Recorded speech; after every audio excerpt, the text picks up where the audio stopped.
Hello, everyone. Welcome. I'm going to let everybody sign in because it is just 1 o'clock right now. And I know it takes a little bit of time to get into Zoom and have your speakers working and everything be good. Thank you so much for coming. I'm going to give it just another minute before we get started because I want everybody to be able to sign in. I hope you're staying cool. We have a heat wave here. I think there's a heat wave throughout most of the US. And we have a couple people joining us from outside the US, so that's very exciting. Okay, so welcome everybody. This is a webinar that I'm going to share my screen for. So give me 1 second while I pull this up.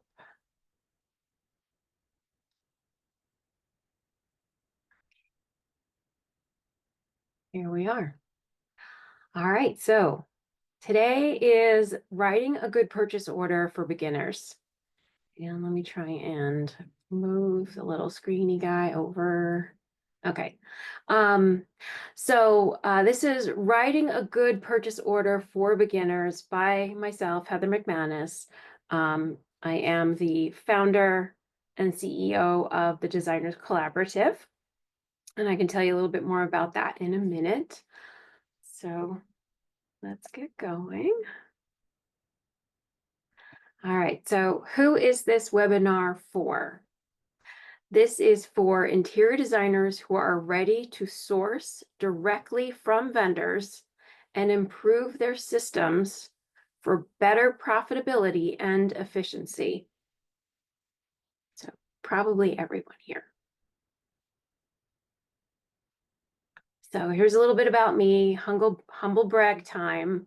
So I have a BFA from Pratt Institute, 4 years of experience working in a window treatment and upholstery company. So that means I know how things are made because I got to see it as raw materials, like down to the studs, which was invaluable. Then I spent 5 years working for furniture stores, so I know a lot about the different brands that are out there that we sold and how to sell, which is important. Then I spent 10 years and counting in my own design firm, Artistry Interiors.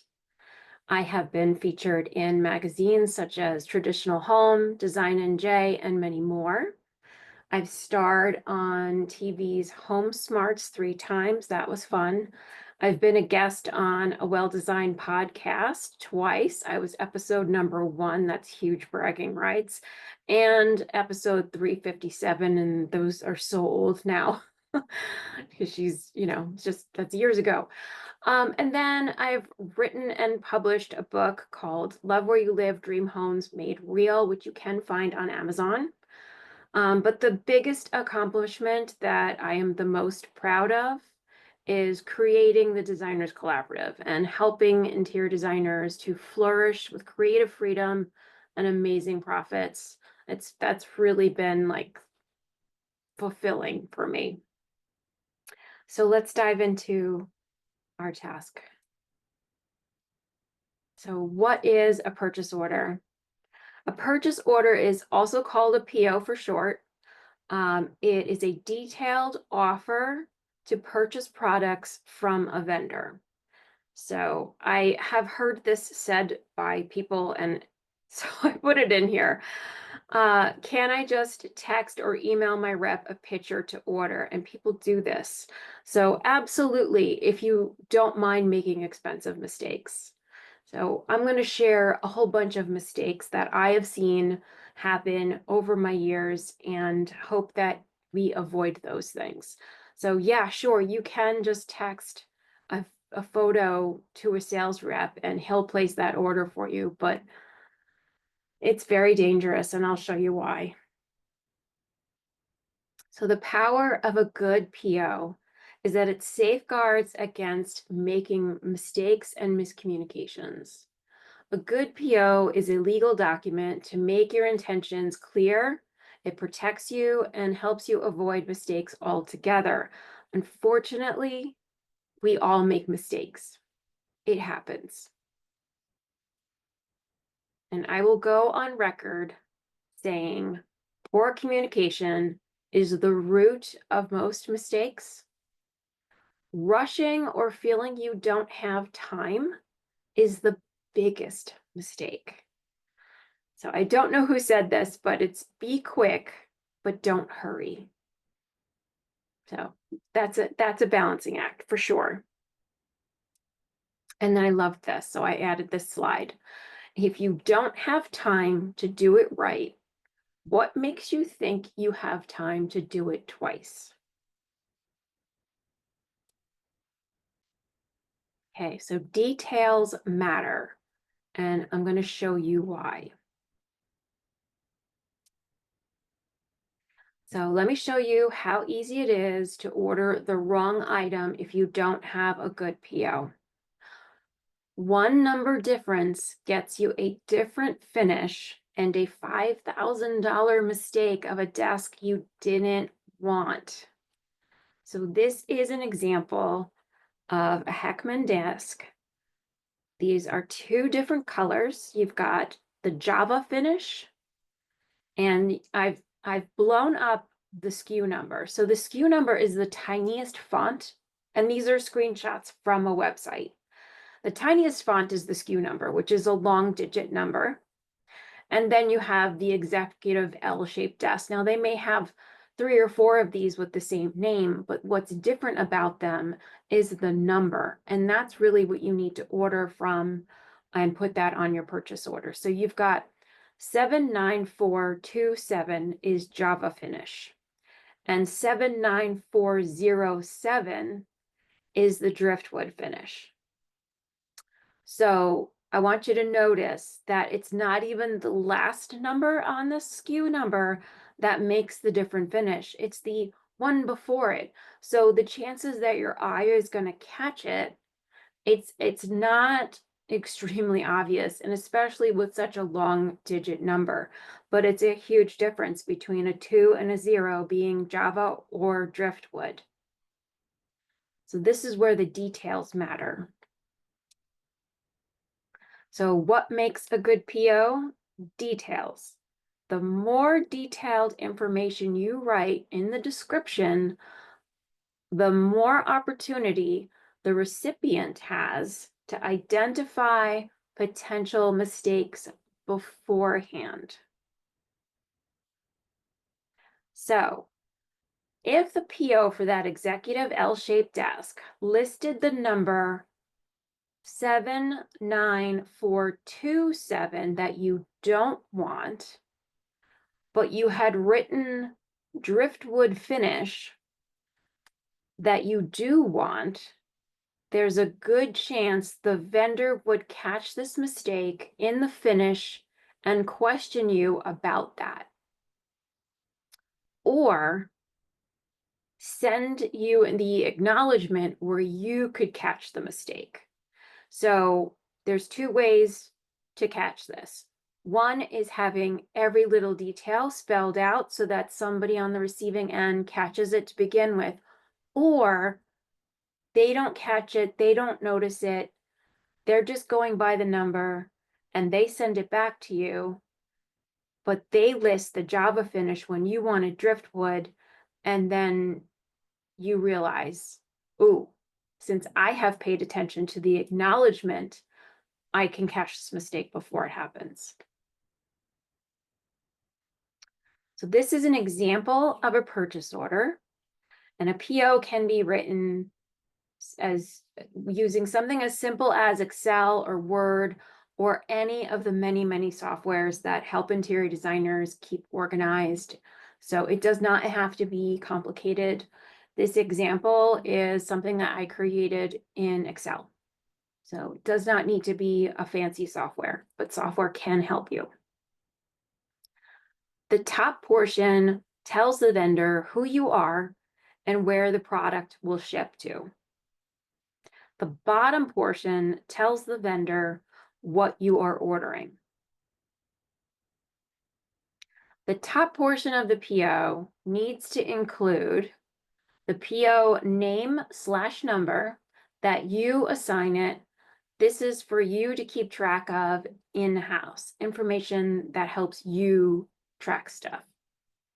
Then the sold to is your company information and all the ways in which to contact you. If you are a TDC member, we tend to put the account holder's information in that section.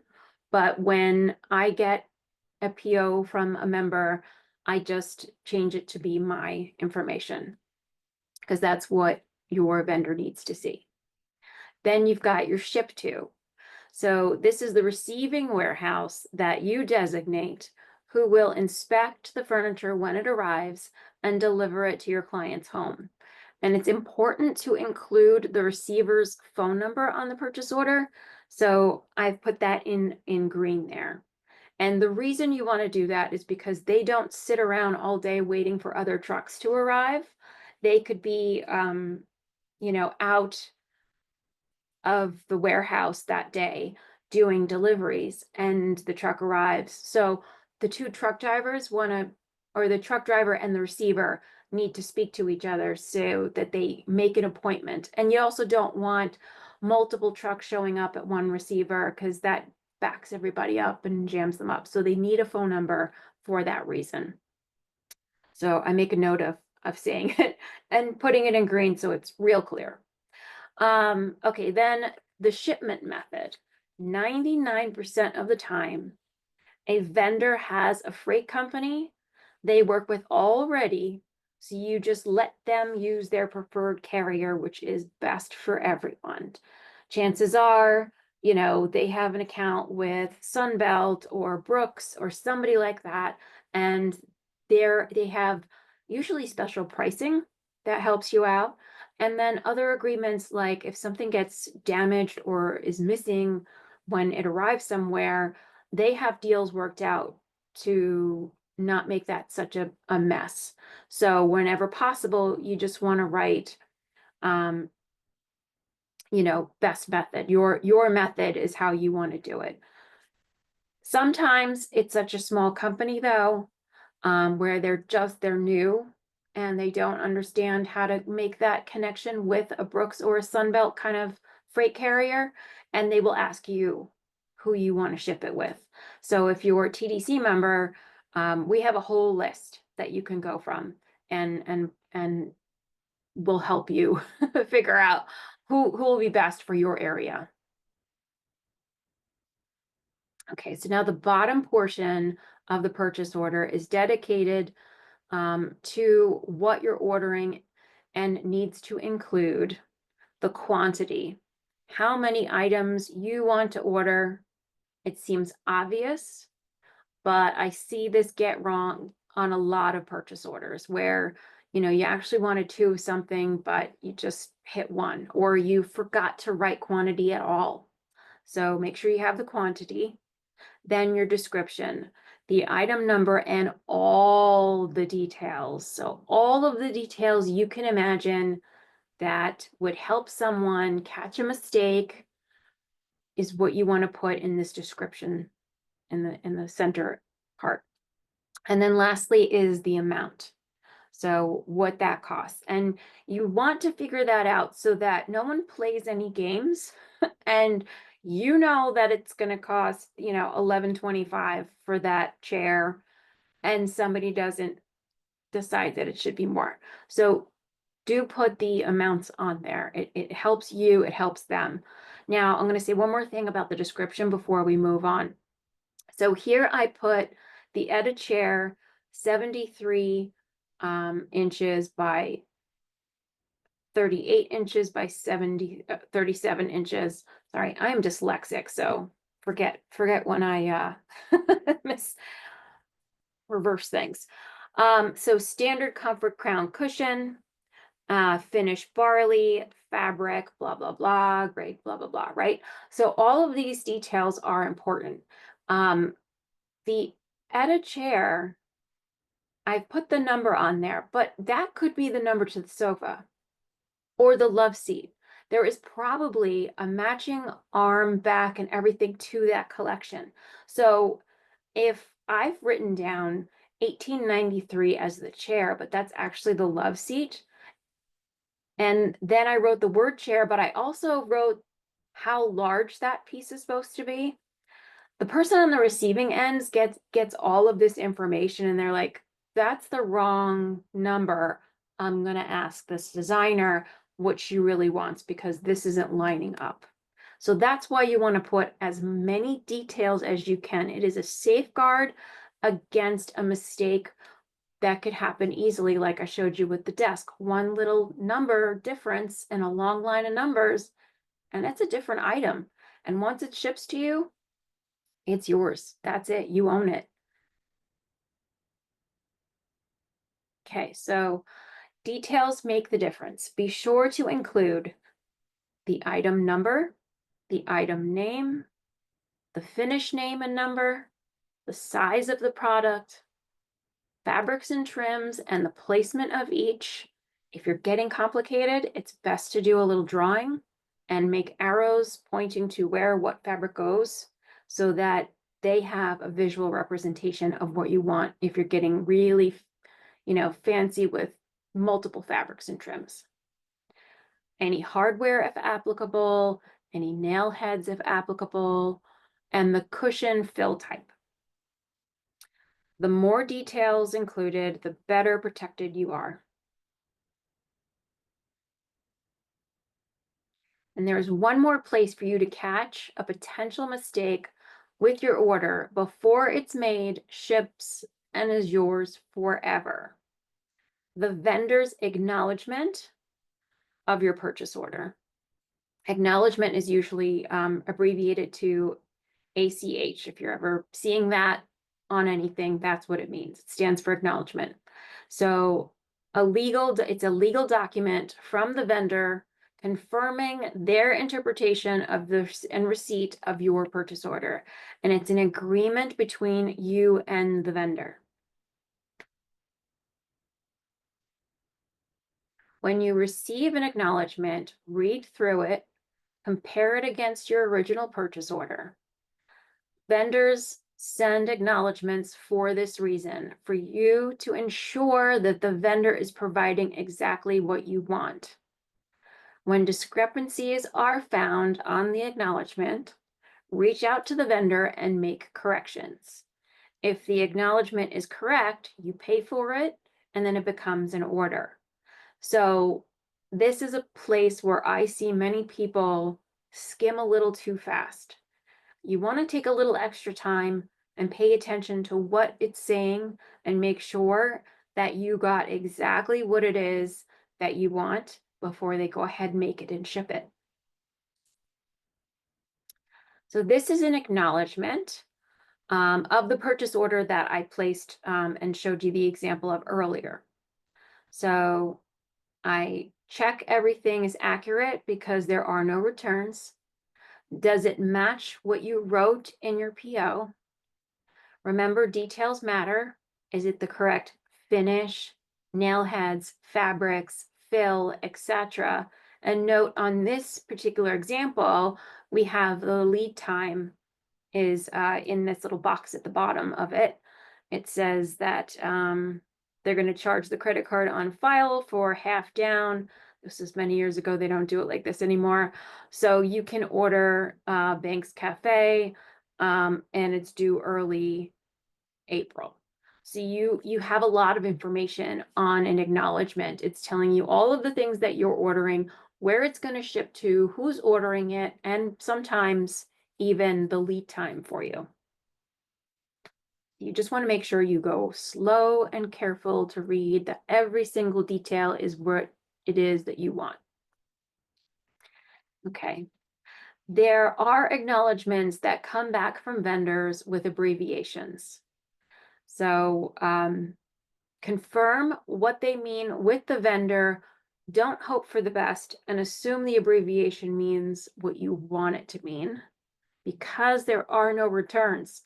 Once you approve the acknowledgement, that is what they are making for you. So in this acknowledgement, blown up example I have for you. I have been familiar with many acknowledgments and this company for a long time, so I know that STD stands for standard and HDBRD is headboard, and then FTBRD is footboard. I know that, and you can probably put that together if you like, oh, they just took away the vowels. See that that's what they mean. But if you ever question something like that, don't take the chance. Ask the question to the vendor or to the account holder and say, what does this mean?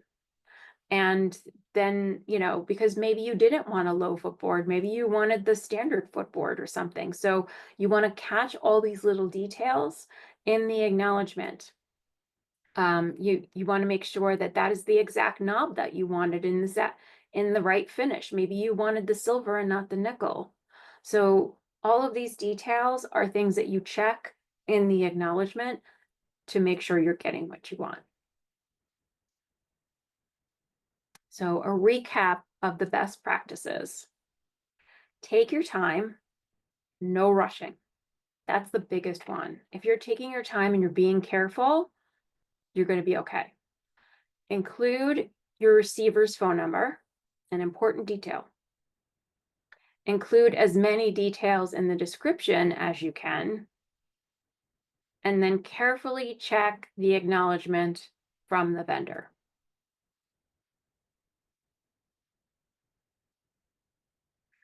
So here's a little bit about the Designers Collaborative and is it right for you? I know we have some members attending, so you can tune out for this minute. The Designers Collaborative, or TDC for short, is run by designers for designers. By working together and sharing accounts, we have the buying power and access to vendors' best pricing. Creative freedom with over 300 top vendors to choose from. It's a lot. It's a lot of vendors. It is actually, I've checked. I look at all the competition, if you can call them that, and I make sure that we've always got the best price and we've always got the most vendors. We absolutely do. So earn greater profits when you buy at the best price. It's really game-changing profits, truly. And we also offer community and education. I've been told that that's a reason to join all on its own.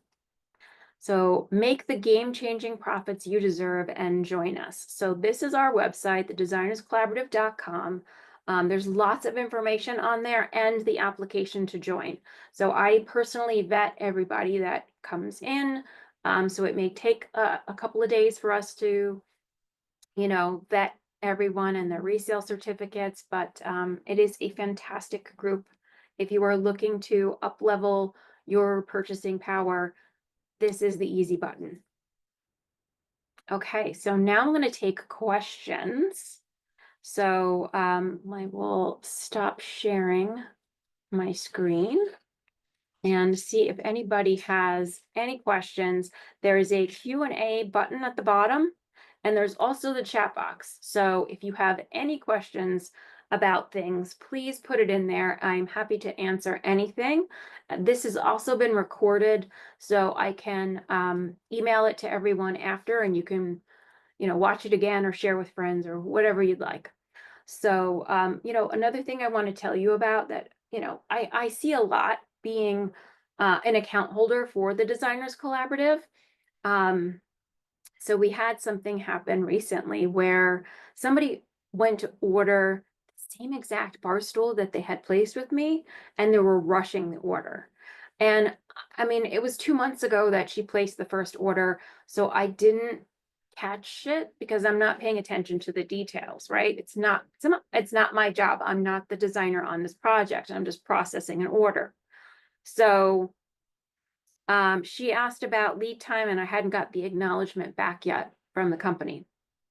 So I started looking into it, and I noticed that we had another invoice for the same exact amount of money, something odd like $2,287. It's not usual that you have another order for the same exact amount of money. So So I sent her an email back and I said, here's what we have on order for you. I also have a number of orders for her for that company. So I said, we have this sectional and we have these 3 stools. And then there's this other one, and it kind of looks like very similar to your other one because it's the same exact amount of money. And we're rushing it. So she said, oh my God, I didn't realize that I had already placed that order. I thought I forgot. And I know we all use these fancy softwares, but I got to tell you, the way that I caught it and figured it all out was because I have a master spreadsheet for everyone's orders. So it's like the simplest, thing to have on my desktop at all times with every order that I'm placing for me or anyone else.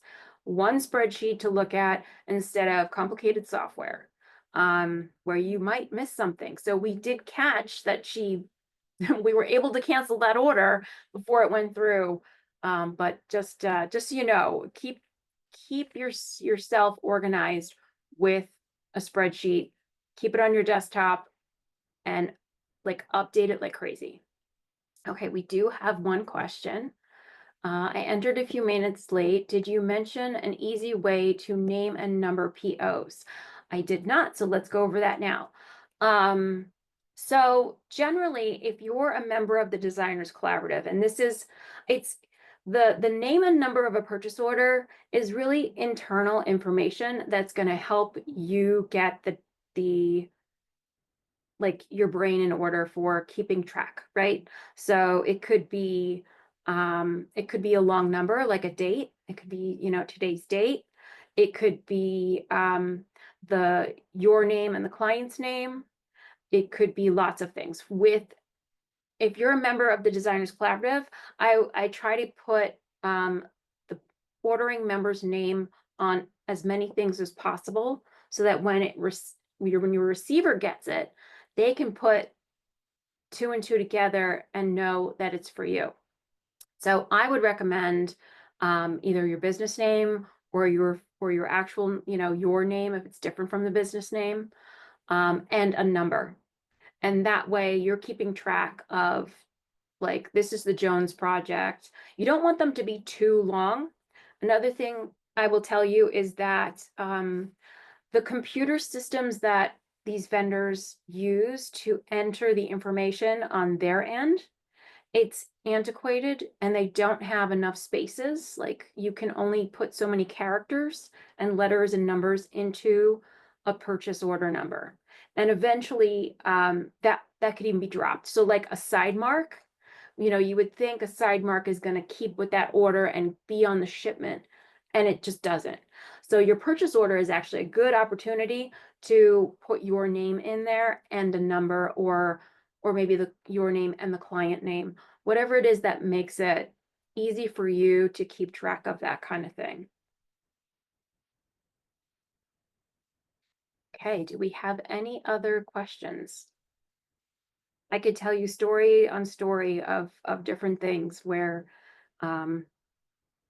if someone wasn't paying attention and it's like, yeah, that's when the mistakes happen. It's really, if you're taking your time, you're going to be okay. I can also say that a lot of people fear this, and it's not necessary to fear it at all.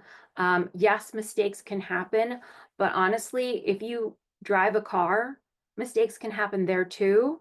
You're actually risking your life. So there's much higher stakes. So if you are distracted while driving, if you're trying to multitask while driving, chances are you're going to get into an accident. But if you are focused on the task at hand and what all the other idiots might be doing around you, you're going to be okay, right? Like every day so far, right? Knock on wood. Totally cool. No accidents. Not going to happen because I'm paying attention. I'm focused on the task at hand. I'm not multitasking. I'm not, thinking about other things while doing one thing or whatever. If you focus on the one thing, get that done correctly, like read it again, make sure. Since I am dyslexic, I tend to reread things a couple of times, unless it's like a quickie email. So I apologize for any bad spellings or whatnot on my part when you get an email from me, but I do try. Um, but you know, for something when I'm writing a purchase order, I check that puppy several times. I look at the website again. I make sure that's yes, that's the fabric, that's the wood finish, da, da, da, da, da, and then I send it. And then when I get the acknowledgement, again, of course, I'm checking what they have written out, and it's written in a very different order from what you've written, and maybe it's using an abbreviation. So taking your time to do that, you'll be all right. It's just like driving. You can fear that, but you still do it, right? So don't let this scare you into not making so much money. It's so much money that you could be making if you're writing purchase orders and ordering direct or with a group like the Designers Collaborative. So yeah, I hope that I didn't scare anyone, but trust me that when you know that these things could happen, you are prepared for it. You're looking out for it. It's not the boogeyman that's gonna come out under the bed sometime. You know he's there. You know he's not real. So it's yeah, you're gonna be okay. And everybody, I honestly, you can all do this. If I can do it, you can do it. I'm a dyslexic, okay? I trust me, you can do this. All right, so I haven't seen any more uh questions come through, so I'm just gonna give it another minute and say thank you for everyone who joined today. If you are considering joining the Designers Collaborative or want to know anything else, I will email you guys this recording. You can feel free to ask any question in the email. You can also make an appointment with my assistant Megan, who has a Calendly to make it easy for you guys to connect and ask whatever questions you might want to ask about joining, about how it works and all of that stuff. Okay. Um, well, thank you very much for being here. Oh, I need to tell you guys, we have a bunch of really amazing webinars coming up. So if you liked this, I've got so many more for you.